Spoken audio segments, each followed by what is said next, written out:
Good day everyone, we are from Group 4 and today we're going to be presenting about our last project. I'm Samuel Humphrey Chanikaputra and this is my partner Justin Wilantoloka. Today we are very honored to present about our research in relationship between the heat and the solubility of the temperature and then how this heat affects the dissolution process. Firstly, we must understand the objective of this practicum or experiment. That is to understand the concept of saturated solution to determine the solubility of a substance in different temperature and to evaluate the effect temperature in temperature solubility, and then to calculate both the integral and differential heats of dissolution in various salts in water, including oxalic acid, and then nextly copper 2 sulfate pentahydrate, copper 2 sulfate anhydrous, and potassium nitrate. Okay, firstly, we're gonna talk about oxalic acid. Oxalic acid was chosen for the solubility temperature study because it is decarboxylic acid with strong temperature dependent solubility, so that making it suitable for us to analyze it is based on thermodynamics. And then copper 2 sulfate pentahydrate and anhydrous were used to demonstrate the impact of hydration solution in enthalpy. Hydrated salt typically show signs of endothermic, meanwhile the anhydrous show the exothermic dissolution due to hydration energy release.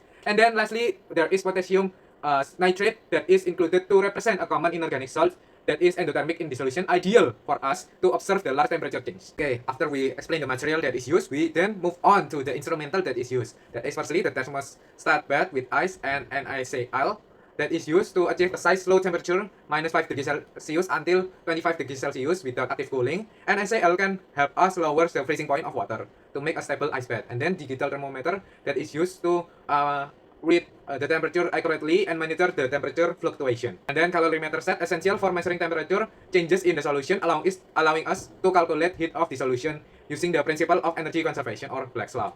Burette and pipette used to calculate or estimate the precise titration using solubility quantification. Lastly, phenolphthalein indicator help determine the endpoint of titration between oxalic acid and the natrium hydroxide.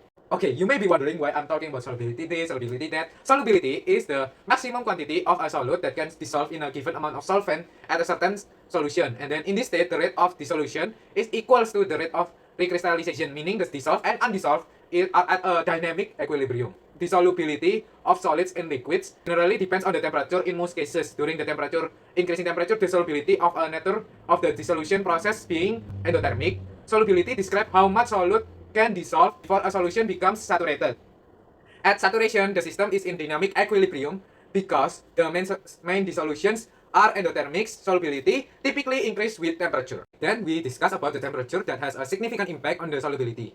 For most solid, dissolution is an endothermic process, meaning it absorbs heat. As temperature increase, more solute can dissolve, enhancing their solubility. The temperature dependence can be described by the Van Hoff equation, that is ln S equal to minus delta H divided by R, that is multiplied by 1 divided by T, that is plus by C. And then S is for solubility, delta H is for enthalpy change of the solution, and then R is for constant gas, T is for temperature, that is in Kelvin, and C is for the constant. The Van Hoff equation shows us that is the logarithm of the solubility is inversely proportional to the temperature. When the solution is endothermic, higher temperature favors solubility. This indicates the relationship between enthalpy change and from experimental data, so that we know the relationship between to calculate both the enthalpy change and experimental data. The heat of dissolutions quantifies the enthalpy change when a solid dissolves in a solvent. Integral heat of dissolution is the total enthalpy change when a certain amount of solid is completely dissolved to form a solution with a specific concentration. Differential heat of dissolutions refers to the incremental change in enthalpy when an additional small amount of solid is added to the solution. Assuming the concentration remains nearly constant, these concepts are essential in understanding how energy is involved in dissolution processes, especially in industrial applications like crystallizations and separation process. Okay, in this diagram shows a calorimeter, a device that is used to measure the heat released during combustion, and then the heat is absorbed by the surrounding water, and the temperature change that is measured, we can calculate the energy content of the substance. Next, we see this diagram for solubility curve that show us the relationship between the temperature and the solubility in various salts in water. For example, for the potassium nitrate, it increases significantly as the temperature rise. Meanwhile, for the sodium chloride, increase only slightly with temperature, indicating it's relatively less affected by heat. This type of graph help us to understand how different substances behave when dissolving in water at varying temperatures. Okay, this is the environmental data that we get and the data below is solubility as a function of a temperature that we get also. And then based on that table, we can analyze it using the Van Hoff equation. And next we get a new data, that is this. And then from the table, we can get a graph that is like this. Okay. Let me explain what is that data or graph is about. As the temperature increased from 5 degrees Celsius until 25 degrees Celsius, the solubility of oxalic acid significantly increased. This behavior is typical of endothermic solutions, where the process requires heat or energy to proceed. The calculated entropy of dissolution is approximately plus 2737 of calorie divided by mole, was obtained through Van Hoff plot by plotting the length of the solubility versus 1 divided by temperature, and the R by 2 value is 0.918, indicated that is a strong linear correlation affirming that the dissolution of oxalic acid is confirmed that is equal to or same to thermodynamic theory in practical terms, with the increase of solubility and the temperatures occurs because of thermal energy helps to overcome the crystal lattice energy, allowing more oxalic acid molecules to enter solution. Our data allowed or showed oxalic acid that is dissolved more readily at a higher temperature. This aligns that in the idea the dissolution is endothermic. The positive of the enthalpy value a strong correlation in the Van Hoff plot that is confirmed by the heat facilitated solute-solvent interaction, breaking down the crystal structure and increasing the solubility. So for hydrate copper sulfate, the dissolution process was endothermic as the mass of the solute increased from 6 to 12 grams, and the integral heat of dissolution also increased, with values range from 2543 to 5087 calories per mole.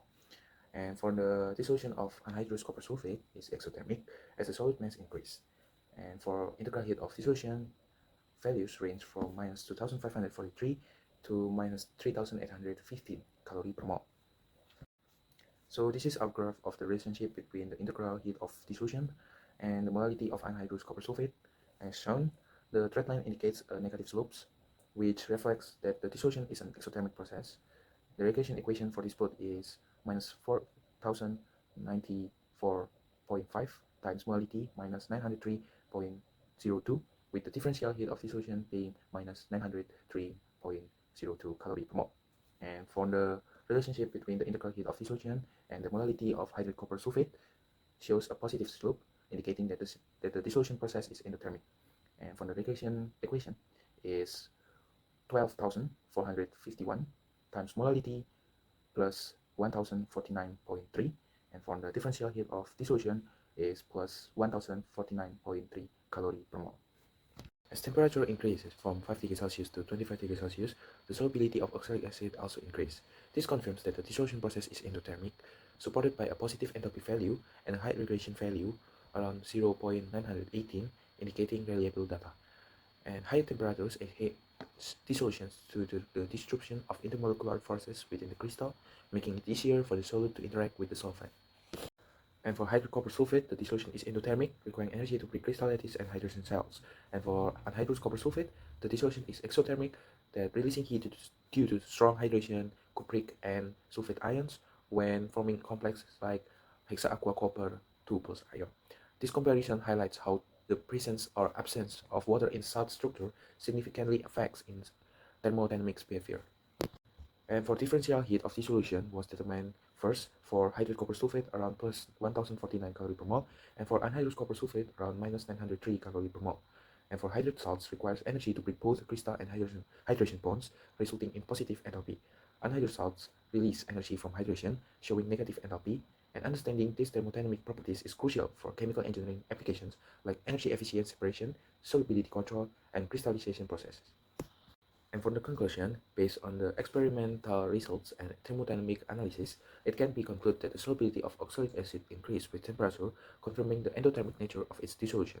This was supported by the positive enthalpy value obtained from the Van Hoff plot, indicating that heat input favors dissolution. The dissolution behavior of salts also varied depending on their hydrogen state. Hydrate copper sulfate required energy to dissolve, displaying an endothermic profile, while anhydrous copper sulfate released heat due to strong hydrogen energy, showing exothermic behavior. And this is our references to make our report and our presentations based on several journals. And thank you everyone for listening our presentation. See you.